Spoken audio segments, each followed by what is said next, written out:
Hello guys! For today's video ay magluluto muna tayo. Ito po ang bulaklak ng puso ng saging na saba. Yan. Hihiwain natin or gagayatin para mapino. Siya, kapag nagayat na lahat, ito ay ating haluin at pipigain para mawala ang mapakla niyang lasa.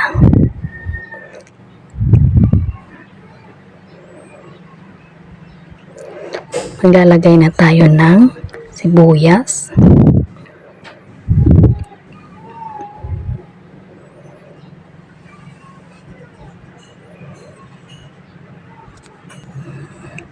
dagdagan din natin ng paminta, seasoning, at harina.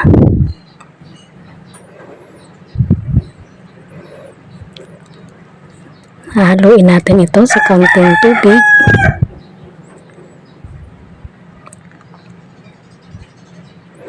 So, ayan na siya. Pag ready na, i-ready na din natin ang ating kawali. Lagyan ng mantika at ating ipiprito.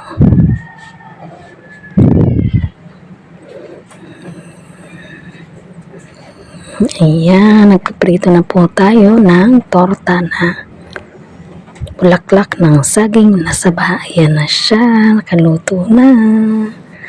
Crispy, yummy.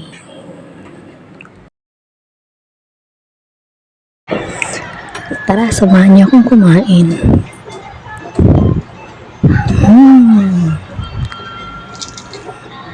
Ang lutong.